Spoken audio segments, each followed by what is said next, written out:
Hey guys, it's Tim, and this is Wrestling Unlimited, as it's Monday, and that means tonight was Monday Night Raw. As far as tonight's Monday Night Raw does go, well, I thought this was a pretty good show. I liked it. There were some things I didn't really like why did we need Cody to come out a second time just to say the same thing that he's been saying for the last month? I'll fight Brock anywhere, anytime, as many times as I have to, and then leave. Like that. That made no sense to me since we already saw him and Brock. Like, especially since we saw him and Brock. Like, if we just saw Cody earlier in the show and then he came out and addressed Brock, that would have been one thing. But we already saw him fight Brock. So it's like, why did we need the second Cody segment? I don't get it. But, okay, cool. Other than that, I thought the show wasn't bad. They teased building things to SummerSlam, but only gave us, like, slight breadcrumbs. And they kept saying, 5 weeks of SummerSlam, 5 weeks of SummerSlam. So I like that they didn't just throw it all out there now, but gave us some breadcrumbs that we'll talk about throughout the show. But Luke, who's right over here, what did you think of tonight's Monday Night Raw? Honestly, I enjoyed Raw. They did a very good job of like building stuff up for next week, which I did like. As far as like the breadcrumbs part, I mean, I think that's a good way to kick off the road to SummerSlam. So you can like tease some stuff and then try to like it up for like next week and the week after. So I like that. Yeah, so you stuff for Raw, blah, blah, blah. 4 things were announced for next week's Raw. Logan Paul. And no, I'll talk about it when we get to it. The Logan Paul Ricochet stuff. So many people got their panties in a bunch over this when they're thinking. I'll talk about it when we get to it because people are putting narratives out there that never even happened. But we got Logan Paul and Ricochet in a face-to-face. We've got Becky Lynch versus Zoe Stark. We've got a no disqualification match next week with Ciampa and The Miz. And then they didn't show a graphic for it, but it was basically set up. I think it's going to be Riddle and McIntyre against Kaiser and Vinci. Because basically, Riddle asked him if he would do the match, Drew that is, and Drew said yeah. So we'll see. We'll talk about that all once we get going and stuff. But with that, I want to say thank you for joining us here. Twitch.tv/PWU Unlimited, YouTube.com/Pro Wrestling Unlimited, and podcast services all around the globe like Stitcher, Spotify, Google Pod, Apple Pod, Anchor, iHeartRadio, and so much more. Remember, if you are watching live on Twitch, you can help us out a couple of different ways. You can either help us out by hitting that donate button down below or by donating Twitch bits in the live chat. Also, remember, you can help us out by subscribing to the channel one of 2 different ways. You can either subscribe with a tiered subscription, or you can subscribe with Amazon Prime, because remember, if you have Amazon Prime, then you have Prime Gaming. All you got to do is take your Amazon Prime account, take your Twitch account, link them together, bada bing, bada boom, you're Prime Gaming. Prime Gaming gives you a lot of cool things like free games, free stuff for games, and you always get 1 free subscription to any Twitch channel you want to subscribe to throughout the month, and I'd greatly appreciate it if you did right here, Pro Wrestling Unlimited. Also, remember to head over to YouTube and become a channel member by hitting that join button down below. And finally, head over to the Epic Game Store. Head over to the Epic Game Store and buy something. Whether you're getting FIFA 23, Hogwarts Legacy, the Outlast Trials, or one of the other many games currently on sale, use the code right down here. It's way down here. PW Unlimited at checkout, and you will be supporting us at no extra cost. Trying to get bucks for Fortnite, Rocket League, and Fall Guys? Use the code. Claiming the free game? I don't know how this really works for them, but claiming the free game, use code PW Unlimited at checkout when claiming the dungeon. And I always butcher this name of Nahebulak. I think that's how you say it. Nahelbuk. I don't know.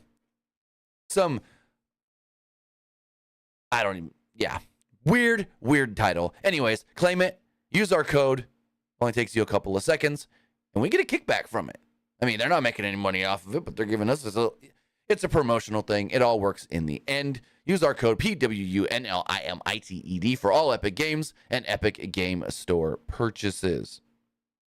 But as far as Monday Night Raw does go, the show opened up with an in memory of Darren Drozdov graphic. As we did learn last week, Droz did pass away at the age of, I want to say 54. We then got a lengthy video recap of Money in the Bank from this past weekend before out would come Seth freaking Rollins. So Seth welcomed us to Monday Night Rollins, and the crowd continued singing his theme song continuously throughout the first few minutes of the show, where Seth kept hyping him and basically telling him to sing, because Seth would say something, and then he'd stop and kind of go, like he's conducting them to go again. So it's like, oh, no, you can't, like, you can say they were singing throughout, but he kept telling them after they would stop, hey, don't stop singing, sing again. Like yeah. Rollins did bring up that Jey Uso pinned Roman Reigns, and the crowd cheered. Rollins also reminded everybody that, and I like the way he said this, he beat Finn Balor, but just by the skin of his teeth. He put over that Finn was a very hard opponent on a Saturday. He put over that, at any time Finn could have beat him, but he just barely, and he said it like 3 or 4 times, I barely beat Finn Balor at Money in the Bank. Seth then said, well, SummerSlam is 5 weeks away. And before he can say anything else, out would come Cody Rhodes. And I go, whoa, no, oh, God, no. I don't want to see Seth and Cody for the world title at SummerSlam. No. So Cody would come down to the ring, grab a microphone, and say, so. And then we hear, out would come Brock Lesnar. Brock and Cody fight on the ramp. The two brawled into the ring. Cody landed a Cody Cutter on Brock as Brock was going for a F5, and Lesnar retreated to end the segment. And it's always funny when Brandy has to throw out her little tweets there, because Brandy sent out a tweet right after this going, well, that escalated quickly. I think like her little one-liner tweets are always so funny. Like I always love seeing those just pop up on the timeline on Twitter whenever Cody does something that's kind of like newsworthy-ish at times. So we're not getting Seth and Cody. They teased it, and I think it was Corey Graves even said, oh, here comes one of Seth's most formidable foes or something like that. But it's going to be just like it's been rumored and reported. Cody, Brock, one more time at SummerSlam. So, if they add a stipulation to that match. They have to. I don't think they can do a third match just straight up. They can't. Like, they've done the singles match. This is a straight up match. Then they did this. What was the second stipulation? What was the Backlash stipulation again? Anything goes? Was it? Hold on. I'm going to double check. Because I can't remember what the stip at Backlash was. It was...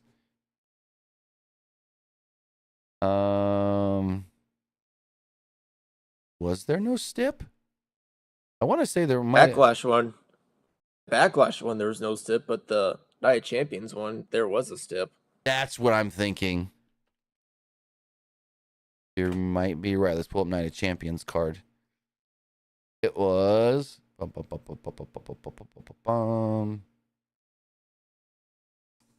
I don't see... At least on Wikipedia, it doesn't say what the stip was. If you guys know, let me know in the live chat. All I know is Brock did win by technical submission at Night of Champions. After Cody won at Backlash.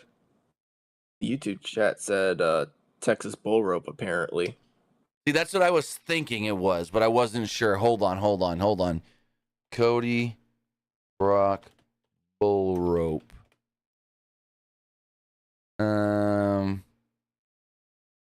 Let's see. Because Wikipedia has them both listed as singles matches.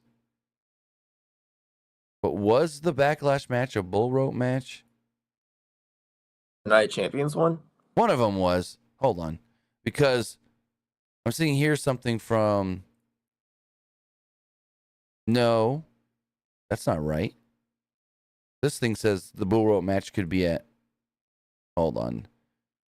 The Night of Champions doesn't look like it was a Bull Rope match. Hold on. You know what? Let me just go to WWE's website instead of just trying to search Google. This would be so much easier. Let's just go to WWE's website. Let's look for Night of Champions. And I'll pull up Backlash too just to see. All right. Cody Rhodes, Brock Lesnar. Results. It was...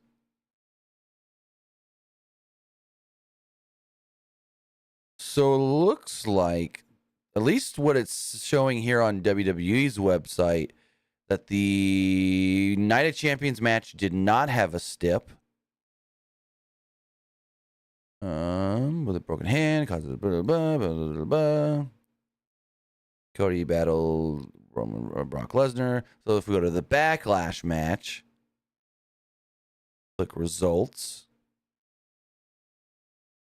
go all the way down. It just says Cody beat Brock in a regular match. Huh. I could have swore there was a stip.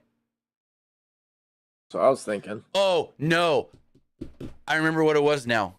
Brock kept saying, I want Cody in a fight. I don't want a match. I want a fight. So everyone thought there was going to be a stip, and then they just ended up being just matches. So I think that's what it may have been. We were probably thinking there were stips because Brock kept saying, I want a fight, not a match. Maybe that's what it is. I don't know. But this SummerSlam one, there has to be a stip. Oh, yeah. There has to be. I think there does. I think there really needs to be some sort of a stipulation, whether it's bull rope match, whether it's last man standing, whether it's, I don't know, steel cage. I'd say no holds barred because they did last man standing last year with Brock, so I don't think they do it back to back. True. Him and the Roman. Yes, you're right. I didn't think about that one. Yeah.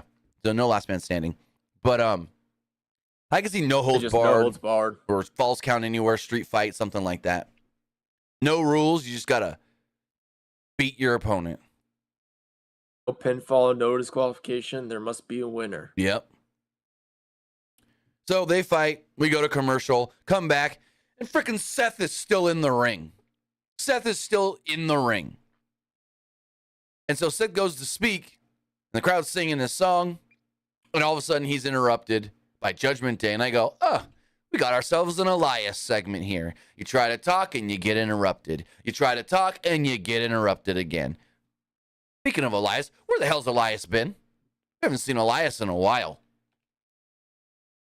I don't know what's going on with him. No, like they tried to start building up something before WrestleMania of like him and Boogs as a team, and then they drafted them to separate brands. But Elias hasn't worked a match. Elias was in. Go for it. I don't think he's doing any live events either. Like you would think he would work some live events. So I pulled up his cage match. Elias's last match was May 15th. It was a Intercontinental Championship #1 contenders battle royal, the one that Ali won to get the match against Gunther at Night of Champions. And then before that, he was working regularly, doing things, sorta, kinda. No, he had 3 matches in April, 2 at house shows, 1 on Raw, all against Omos. And then we had seen him regularly before WrestleMania. He was working regular for the most part before Mania. Then after Mania, he had 4 matches. We haven't seen him since May 15th. I don't know what's going on with Elias. There's a lot of start and stop in his career, especially, as the last year and a half. Ooh, I like, I'm going to butcher the name, Xavier in the YouTube chat says, I quit.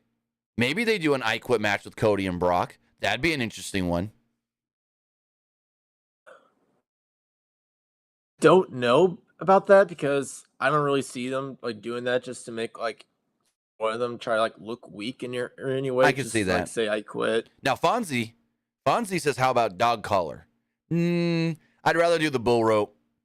I'd prefer with Brock it'd be the bull rope match because everyone's gonna start comparing it to the Brody Lee dog collar match Cody had. And so, I don't know about that. But dog collar matches are cool, fun. I just, for some reason, can't see Brock with the dog collar on. I can see him bull rope tied around his waist, and him using... See, here's what I would like. He's got the rope around his waist, or his wrist, and he's using his power to just yank Cody everywhere. Yeah, he can do it with the dog collar as well, but I think it's better... I always thought bull rope was better than dog collar anyways. They're basically the same goddamn match. Just the aesthetic is a little bit different. And if you want to go full Texas bull rope, you got to touch all 4 corners and do that stuff. So you can do it either way. Dog collar where you're tied up and don't have to do all the schmaz and tap, tap, tap. And you can do bull rope where it's just bull rope, you're tied to each other, which then that would be more like a Russian strap match. Or you can do bull rope like with JBL and Eddie Guerrero, where you touch all four corners and stuff. There's options. There's a lot of options open for those two. But back to Seth Rollins. Seth gets interrupted by Judgment Day, where it was only Senor Money in the Bank, Damian Priest, the now dirty Dominic Mysterio, because all graphics now say dirty. He's dirty Dominic Mysterio, just like he's Seth freaking Rollins. He's got to be dirty Dominic Mysterio, and the women's world champion Rhea Ripley. No Finn Balor, which we'll talk about later. Nick in the YouTube chat says, just do a loser leaves town match. I mean, then Brock loses, and then what? He can't come back, or he's got to go to SmackDown and do what? Feud with Roman? Even though Roman's going to fight Jay at SummerSlam?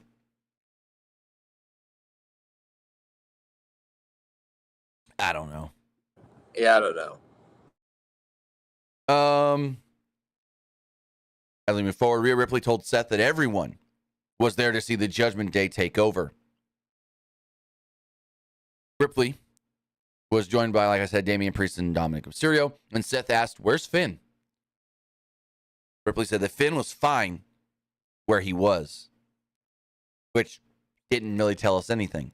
Priest then chimed in and said Seth not need concern himself with Finn Balor because he has the Money in the Bank briefcase, and that is now Seth's one biggest worry.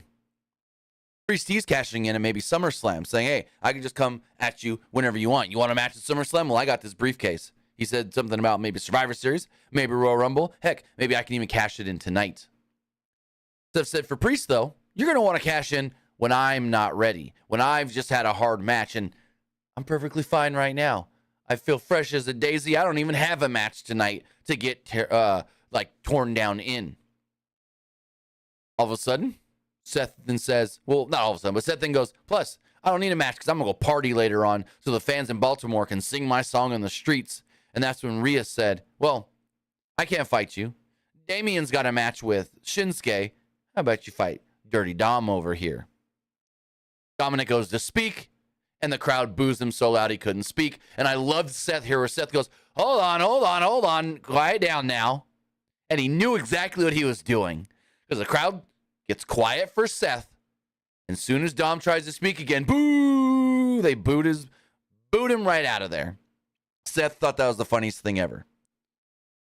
Crowd also chants, you suck, at Dominic Mysterio.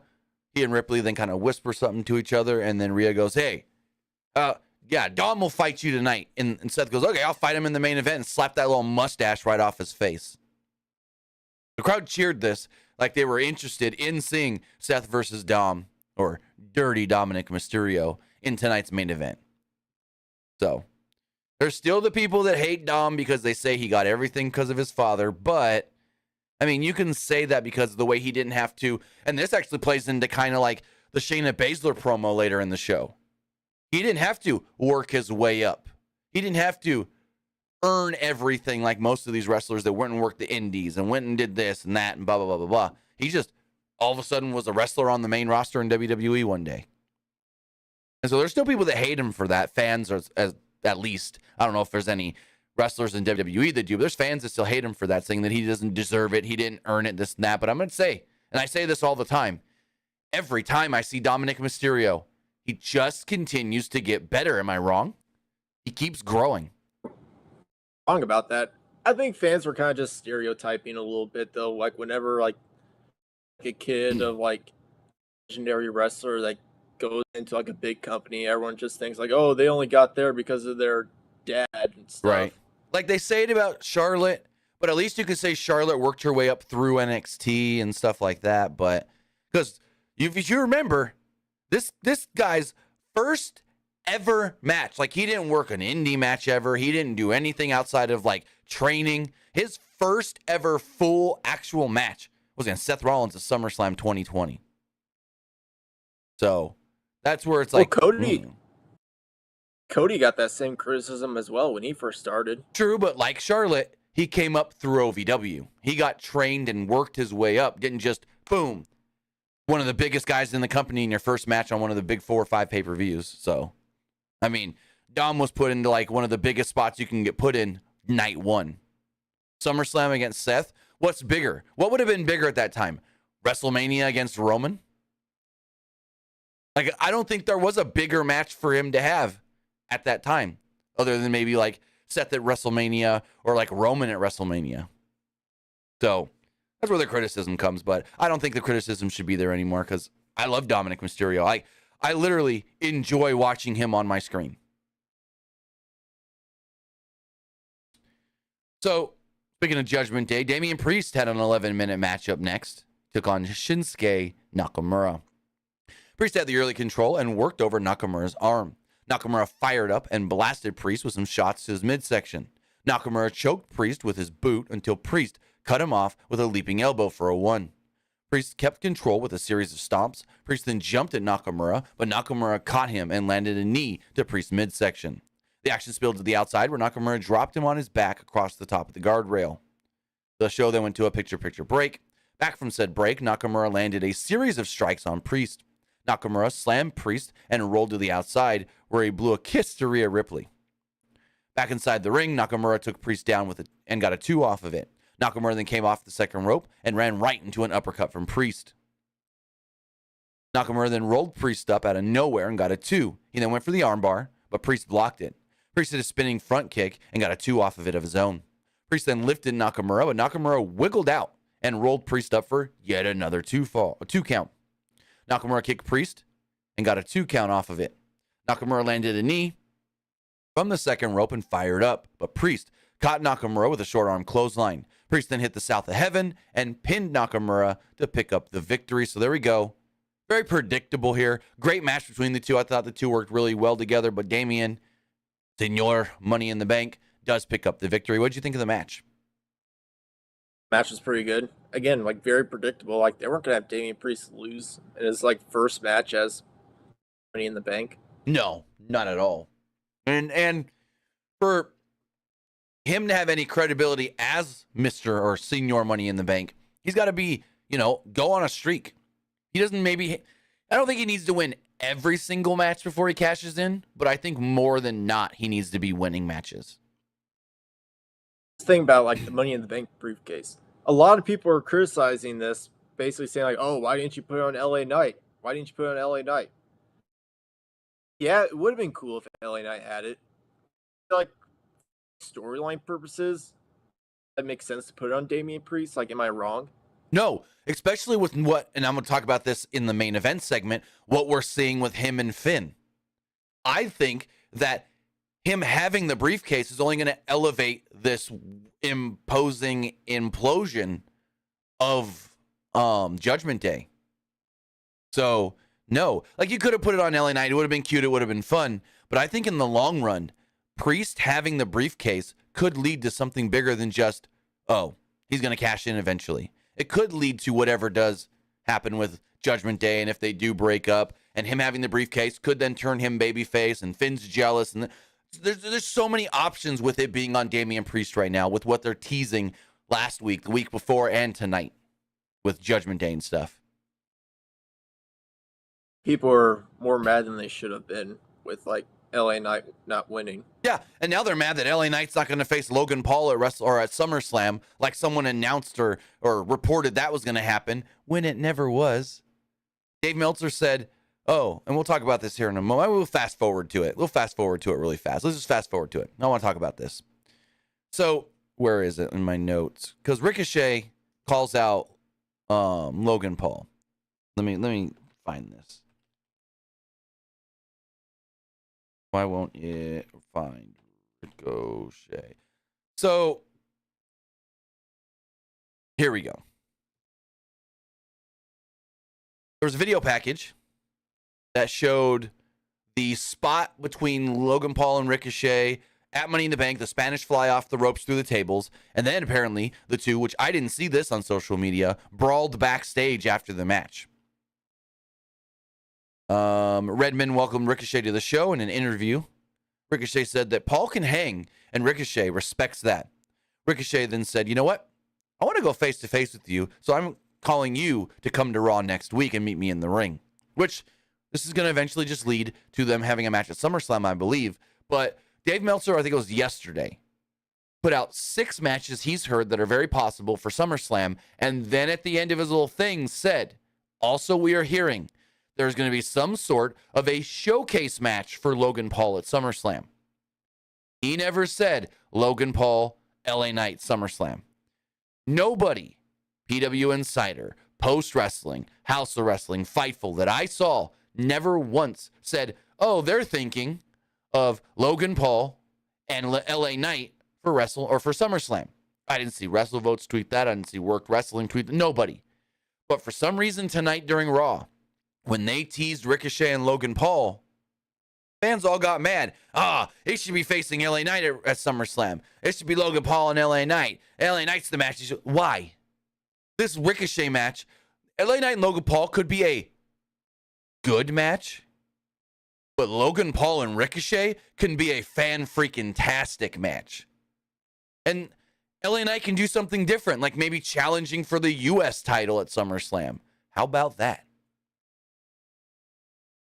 Ricochet versus Logan Paul, I think that was like teased since like Royal Rumble. They had that huge spot in the Royal Rumble match, so there's already story built into that. So like we know that they've wanted to do something with the two. SummerSlam is going to be a great spot for that.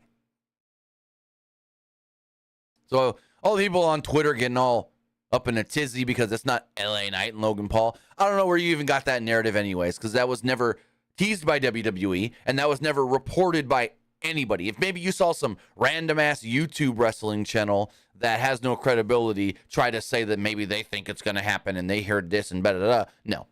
Nobody, none of the major wrestling media outlets with the credibility ever said Logan Paul, LA Knight. You know, Triple H, he did say something during the press conference. As far LA as Knight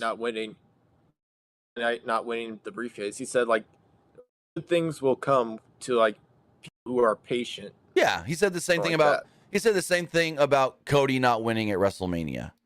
But here I got the thing right here. He said, I know LA Knight was a massive favorite coming into tonight, continuing that ascent. Great things come to those who wait, right? And I think that rise is just getting started. So basically he's saying that let's see how big LA Knight can get before we strap that rocket to him, whether that's putting a belt on him or giving him the briefcase. So he's already getting that huge pop. Oh, so, yeah. Like, let's see if that becomes more consistent. I think it will be. Like when you've got these crowds where, you know, you got Mike Roma out here going, L.A. Knight, and everybody in the crowd yells, yeah! Like, this guy's as over as you can be. One of the most over guys in all of WWE, if not in all of wrestling right now. It's one of those organic babyface turns. They wanted him to be a heel. He works great as a heel, but the crowd fell in love with him so much that the crowd, the fans, the audience turned LA Knight babyface, basically. To a point where he could still do heel things, and the fans are going to love him. He could still be a jerk and a jackass at times with his witty comments and whatnot, and they're still going to love it for everything that he's worth. So, and he even did an interview recently, I think it was the Chris Van Vliet interview, where he's like, yeah, I've kicked myself in the butt for not trying to come to WWE sooner. Like, he was there before, and they let him go back in the day, and then he went and did the stuff with Impact, and he went to the NWA and this and that, but I was always shocked that WWE, especially after, like, his big Impact run, the WWE didn't try to get him so much sooner. Because I always thought he was, like, a perfect Vince guy, a perfect guy for WWE. Sure, he did an interview like not too long ago where Vince actually liked him, but the reason why they kind of made him like Max Dupree was something because of his age. I think so. I think that's what I read as well. And it may have been the same. So I know he did an interview with Chris Van Vliet, and then I think there was one other interview he did, and I can't remember the outlet though. But I know the Chris Van Vliet interview was really good. 3 of those as LA Knight, I believe. Yeah, I think so. Maybe. So, commentary then spoke on the highlights of Ronda Rousey and Shayna Baszler at Money in the Bank, basically them breaking up. Shayna turning on Ronda, and then out would come Ronda. The crowd didn't really particularly care for this and didn't really cheer or boo Ronda. Ronda really didn't get that great of a reaction, which is kind of weird. But before Ronda can speak, out would come Shayna Basler. And boy, was Shayna good here. Shayna out here spitting the truth. Shayna out here saying what everybody else has always been saying. And I'm going to say it right now. Shayna Basler, Ronda Rousey, Shayna's the better pro wrestler. I'm just going to say it. So Shayna gets the mic. It's not even close. Oh, yeah. So Shayna Basler grabs the mic and says, everyone's tired of hearing Ronda try to talk on the microphone. Ronda asked for an explanation on what you mean. Basler said that she doesn't owe Ronda anything. And if anything, she owes the fans for bringing Rousey into the... She owes fans for bringing Rousey into the wrestling business. Basler talked about how Rousey didn't help Baylor try out or build rings. She did it all on her own. She paid her own dues. She worked her way to this company. She worked her way up into this, or up in this company. Rousey didn't. Basler said that Rousey waltzed her way into WrestleMania. Basler said that Rousey ruined pro wrestling for her. Basler said that she's going to finally shut Rousey up. Rousey would then kick Shayna, who was... So Ronda's in the ring. Shayna's doing all this from the apron. Ronda kicks her. She falls off the apron. Ronda jumps out of the ring, and we start fighting on the outside. Basler, she clotheslines Basler on the outside. Rousey then locked on a choke, but Basler got out of it and put an ankle lock on Ronda. Ronda got to the ropes and worked her way out of the ring, only to be the recipient of a running knee before she retaliated. So yeah, we're getting Ronda Shayna, most likely at SummerSlam. And it's like, Shayna wasn't wrong. Ronda didn't have to earn any of this. Ronda just showed up and got everything handed to her. But Shayna went and worked Japan. Shayna went and worked the Indies. Shayna tried out for WWE. Didn't just get a spot in WWE. Shayna then worked at the Performance Center. Trained at the Performance Center, worked her way up through NXT. Became one of the best NXT Women's Champions we've ever seen.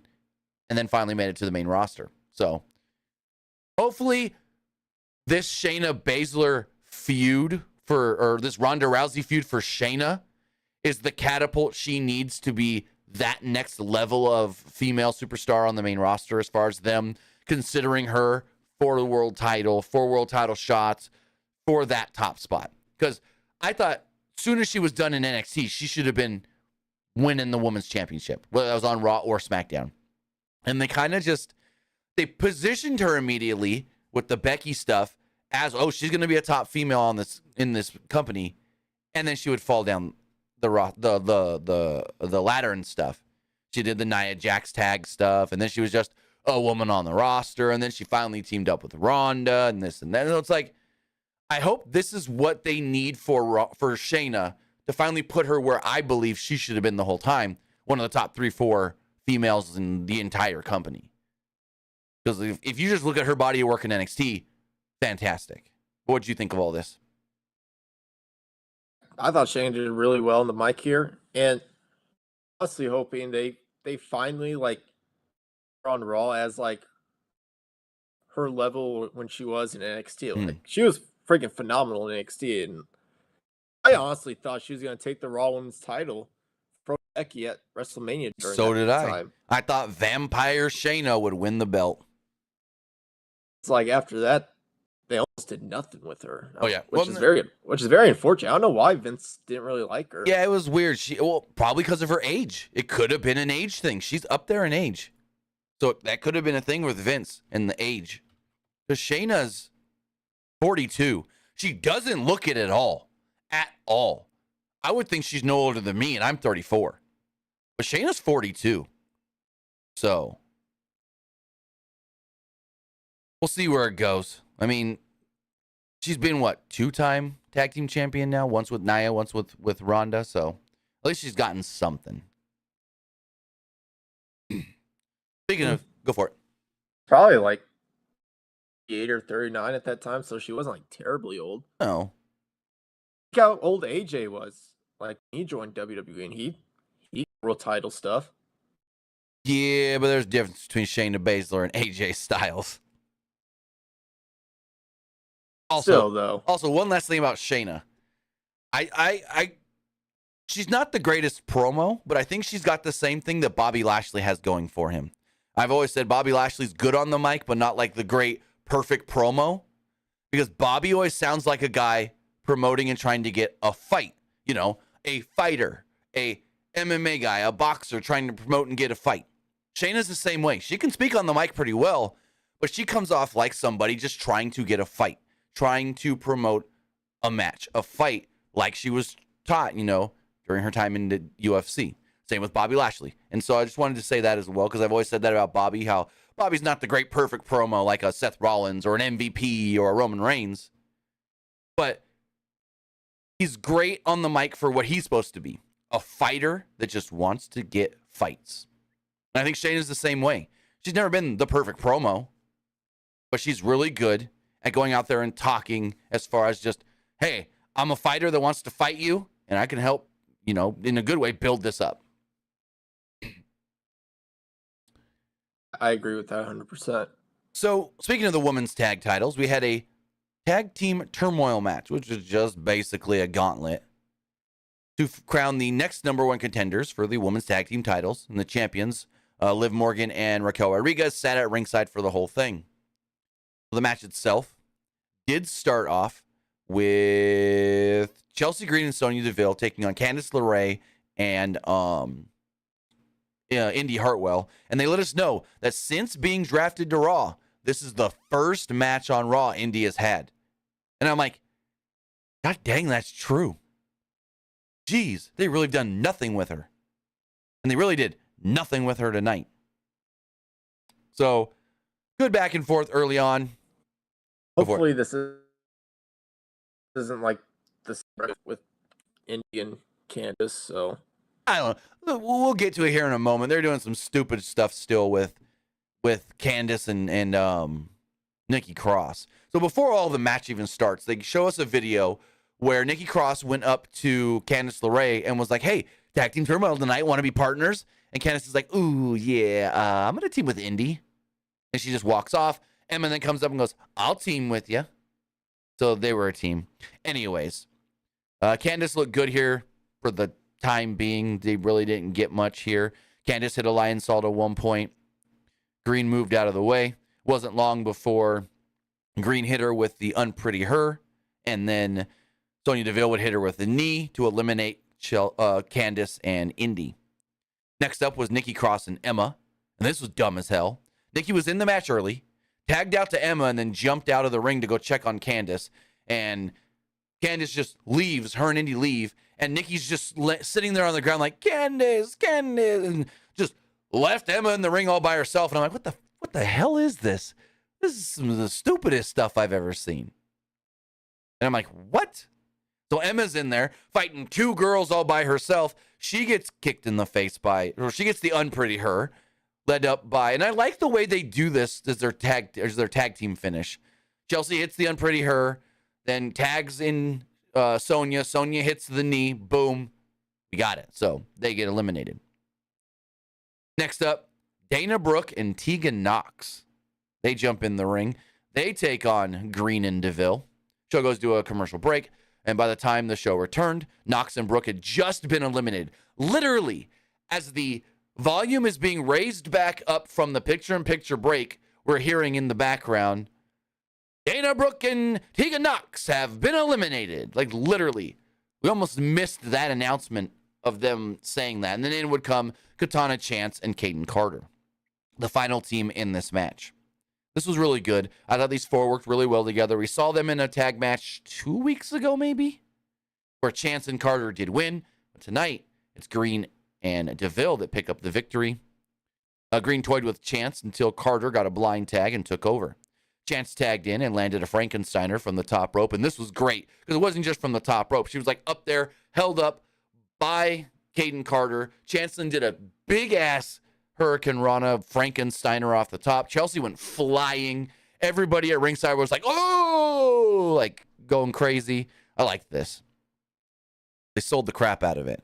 Chance and Carter then went for the after party, but Deville blocked it by knocking Carter off the top rope. Green then landed the Unpretty Her and pinned Kayden Carter to pick up the victory. So the new number one contenders for the women's tag team titles are Chelsea Green and Sonya Deville. Cool. Any thoughts?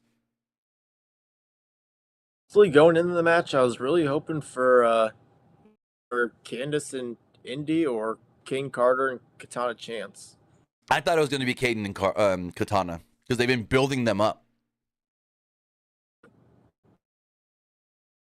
And before anybody asks, no mention on when this match is going to take place, whether that's an upcoming Raw or SummerSlam. Assume it'll be an upcoming Raw. Probably. So do we even have to talk about this Becky Trish stuff? Because this was bad. This was bad. I did not like this at all. Oh, this was pretty bad. Yeah, so Becky's in the ring, and she said, the man has come around to Baltimore. And this brought out Trish Stratus. Trish has got her cowboy hat on, but her head down like this as she's walking out on the ramp. She eventually takes the hat off and reveals, you broke my nose, Becky, and now I have to wear a face mask. A la what, 2005 when she did this back in the day? I'm like, oh my God, this is the stupidest. This is so dumb. What are we doing here? Lynch said that she just wants to end this right here, right now, and called Trish to face her tonight. Stratus said that she couldn't, she's not cleared, and even with this mask on her face, she's still prettier than everybody else in the building. Stratus said that also we can't really stay because I got to go to the doctor. And Kevin Patrick goes, wait, who sets up a doctor's appointment at 9:30 at night? I laughed so hard at that. Who sets up a doctor's appointment at 9:30 at night? I'm like, oh my God, that was such a great line from Kevin Patrick. But Stratus said nobody is better than her. She's the greatest of all time. Lynch said that everybody knows Stratus won't be sticking around for long, and Stratus was only there to promote her, quote, creepy talent show, because she's on Canada's Got Talent.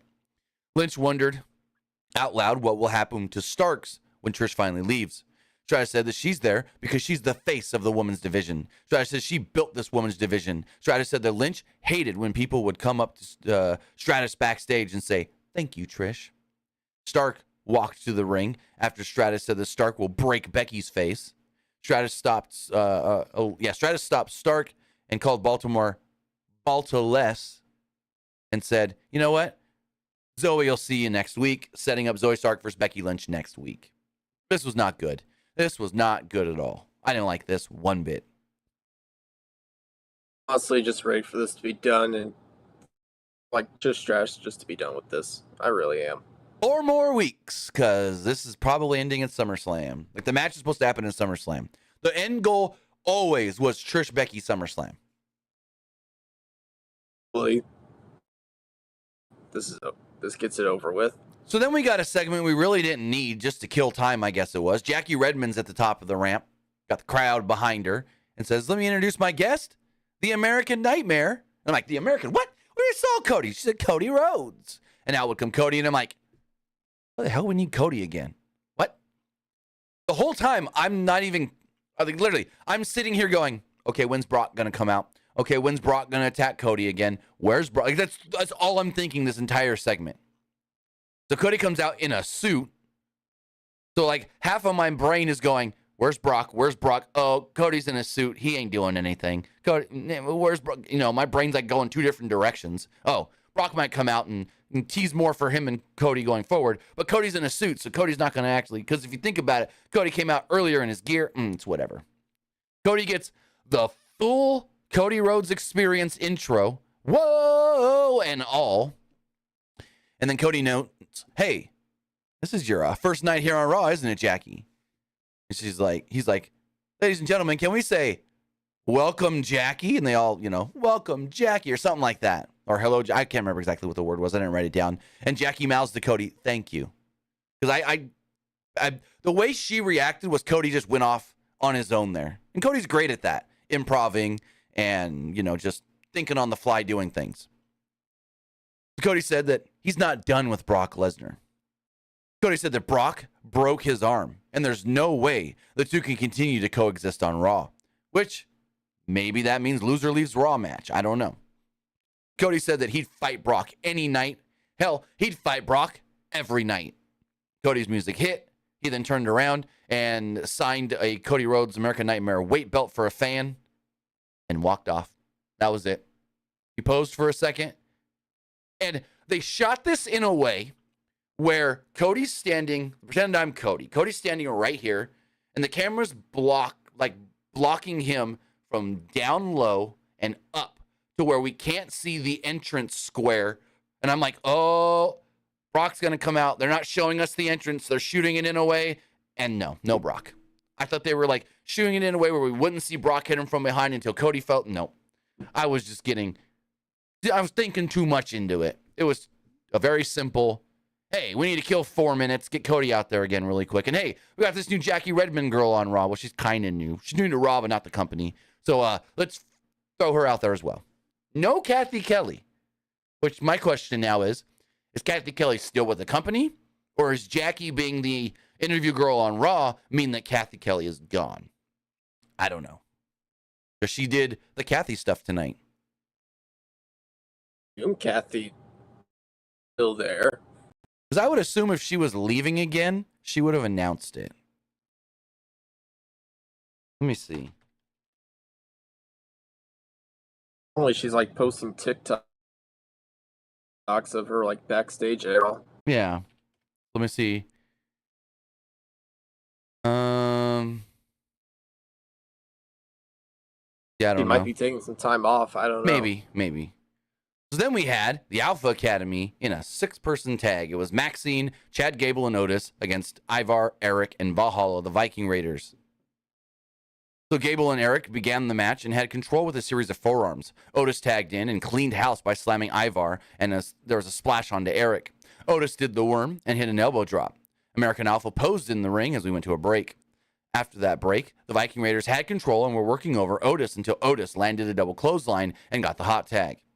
Gable worked over Ivar, complete with a blockbuster. Gable then hit Eric with an exploder. Ivar cut Gable off, and the two fought on the second rope. Gable then hit a bulldog on Ivar. Gable took Eric to the outside and landed a diving headbutt on Ivar from the top rope. Ivar came back quickly, though, with a roundhouse kick to slow Gable down. From there, Maxine Dupree got the super hot tag, and Dupree landed a series of arm drags on Valhalla. She then went for the worm, which looked okay, but she did it. This is all right. She did it slow enough to where Valhalla can then kick her. Gable then hit a pretty good moonsault to the outside. Inside the ring, Dupree then rolled up Valhalla and picked up the win. So there we go. Maxine Dupree wins her first official match. It was cool. I like how they did the mixed tag match so it can like keep her like limited to where she didn't have to do as much. Exactly. Kevin Correa says Kathy's on SmackDown. No, she's not.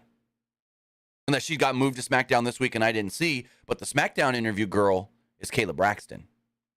And I think Megan Morant at times as well. Then they got a video. We already talked about this. Little Ricochet stuff. He called Logan Paul. Called out Logan Paul. Said he wants to meet him face-to-face next week. And that is happening. We then had a 13-minute match, Rhea Ripley versus Natalya. They actually gave them a legit match where this was actually a good match. Probably one of the better matches of the night. I don't know what I liked better, this or Seth and Dom. But this was really good, hard-hitting, and yeah, Natalya didn't just look like a goob getting her ass beat. Natalya attacked Ripley during her entrance on the ramp. After the bell rang, Natalya went for a sharpshooter and Ripley rolled to the outside. Natalya followed Ripley.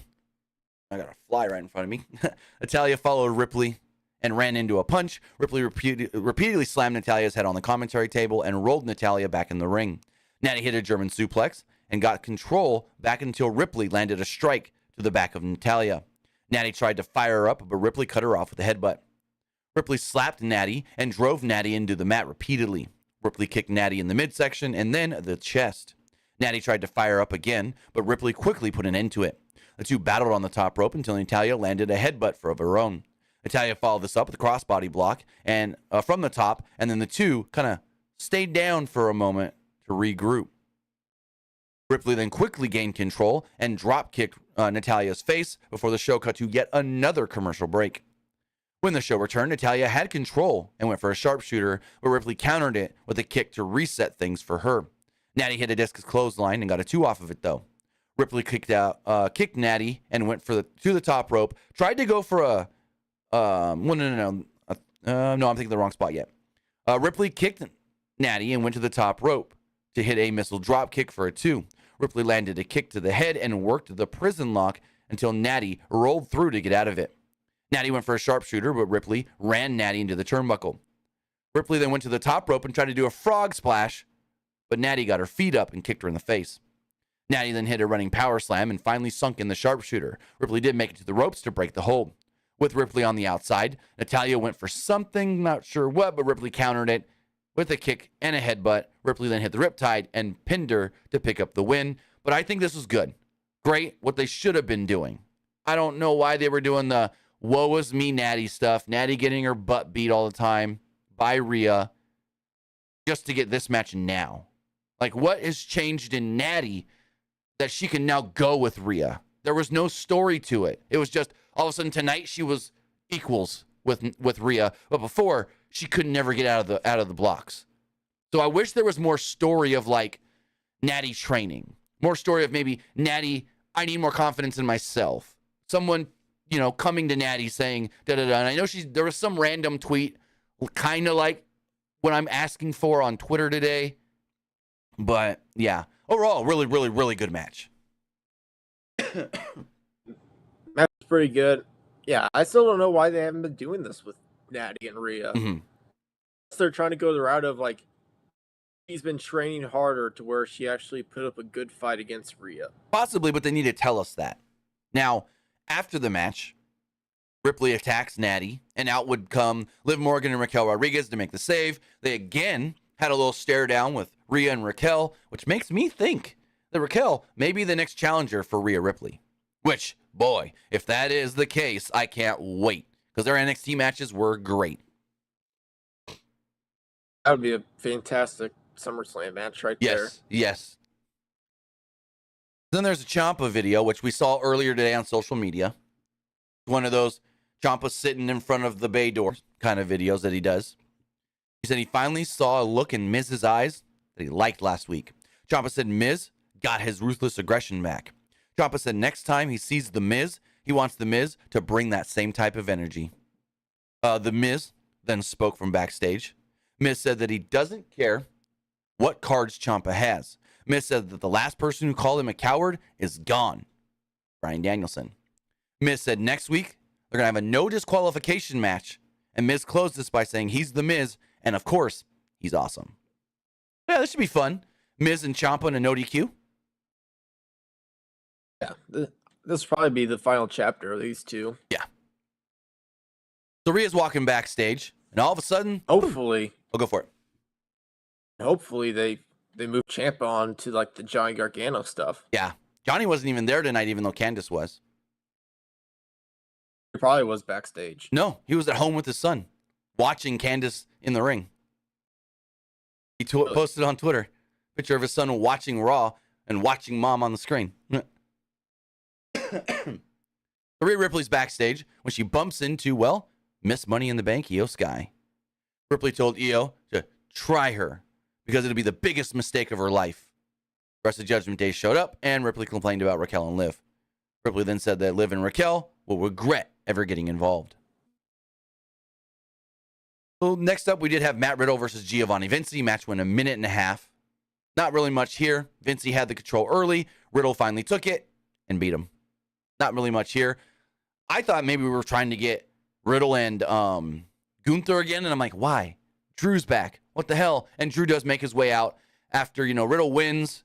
Imperium jumps him. And Drew comes out, makes the save, has another stare down with Gunther, and basically is like, I want your belt. So, Gunther, McIntyre, that's the direction we're going. McIntyre and Gunther thing is going to be interesting. I can totally see them putting the belt on Drew and being like, hey, we'll let you defeat Gunther and put the belt on you. Just don't leave. Mm-hmm. So McIntyre was interviewed backstage. That's going to be interesting. Yeah. McIntyre was interviewed backstage and said, I'm back. Wouldn't you know it? And then Riddle would come up and said the two should pair up and face Imperium next week. Drew thought about it for a second. Was like, yeah, I like that thought. And so the match is basically set. Riddle and McIntyre versus Giovanni Vinci and Ludwig Kaiser. We then go into... Go for it.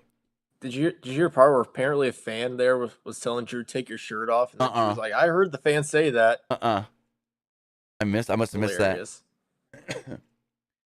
So a fan like screamed like, take your shirt off, Drew, and apparently Drew heard it. And he's like, I heard you say that. That's funny as hell. Then we had our main event. It was Seth Rollins versus Dirty Dominic Mysterio in a 9-minute, 45-second match. The two locked up early to begin the match, with Seth getting the best of it. He worked over a headlock. Dominic countered to work a headlock of his own. Rollins worked out of it and took Dom down with a shoulder block. Dom was thrown outside, and Rollins went to the ropes. But Ripley got in his way. Rollins kept the upper hand, though, as he backdropped Dominic over the top and followed it up with a running knee. The crowd at this point was still singing Seth's song 2-3 minutes into the match. No, actually like 3-4 minutes into the match. Anyways, we went to the final commercial of the show. When we came back, Rollins was in the middle of a Three Amigos on Dom. Rollins went to the top while Ripley distracted him. Priest pushed Ripley distracted the ref, so Priest pushed Seth off the top rope. Dom then stomped Rollins repeatedly and went to the top for a frog splash. Dom went back to go for a second frog splash, but Rollins got the knees up on this one. The crowd was still chanting Rollins' song. They were like, periodically, they'd stop for a second and sing it again. Stop for a second, sing it again. Rollins clotheslined Dom over the top and eventually hitting a tope suicida onto Dom on the outside. Back inside the ring, Seth set up for a stomp, but Priest would come in and just cause a DQ, just the match over. He chokeslammed Seth. After the bell rang, Priest beat the hell out of Seth Rollins on the outside, and commentary really heavy teased. Hey, he's going to cash in. I think he's going to cash in. Rhea grabs the briefcase. Dom takes the briefcase from Rhea, goes over to Damian and was like, do it. Cash in. Seth then eventually gets the wits about him. It looked like Priest was going to powerbomb or chokeslam or whatever Seth through the table. Seth counters it. Looks like he's going to powerbomb Damian through the table. Judgment Day, or Dominic, attacks Seth from behind with the briefcase, throws him in the ring. Tom keeps telling Damian, cash it in, cash it in. He's good, he's good, he's good. And then first thought that popped in my head when they left Seth in the ring by himself was, Finn's coming. Finn's going to screw it all up. No cash in. Finn's going to screw it up. And what happened? Seth gets to his feet. Damian Priest gets up on the apron. And there's Finn. Finn jumps Seth from behind. Finn and Damian start arguing. This all here from the time the match ended till the show went off the air. I thought this was such good storytelling and such just good everything by everybody. So Damian and Finn are now arguing. And Finn's like, I'm out here for revenge. I've got a motive. And Damian's like, I don't care about your motive. You knew what I was just about to try and do. You saw what was going to come. You knew what I wanted to do and this and that. And you messed that up and this and that. And Dominic's over here yelling at both of them like, guys, hey, stop, look, go get him, Seth. And finally he's like, you know what, screw it. I'll go try and get Seth. He jumps out of the ring after Seth jumps out of the ring. Seth gives Dominic a pedigree on the outside and starts to run up the ramp. Finn and Damian see this. They run to the other side of the ring. Rhea goes and checks on Dominic. Finn and Damian are then yelling at each other again. Rhea's coddling like a baby Dominic, checking on him on the floor while looking up going, guys, just stop. Stop it. And Seth's just going up the ramp like, oh my God, I got out of it. Oh my God, I got away. And like Finn and Damian are still yelling at each other.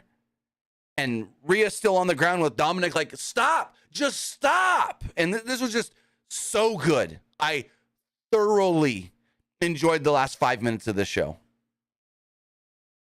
This reminded me of one of those like parents just arguing and like while the baby is crying and the kid just like, guys, stop fighting. Oh yeah, I can see that. Stuff. Kinda. But no, I thought everybody played their role great here. I loved how, Dominic at first tried to break him up and be like, hey, stop. If you want to go after him, go after him. And then Rhea trying to get him to calm down and stop yelling at each other. I just thought everybody played their role perfectly here. Even Seth trying to just get away was great. So I thought this was a very good closing segment for the show.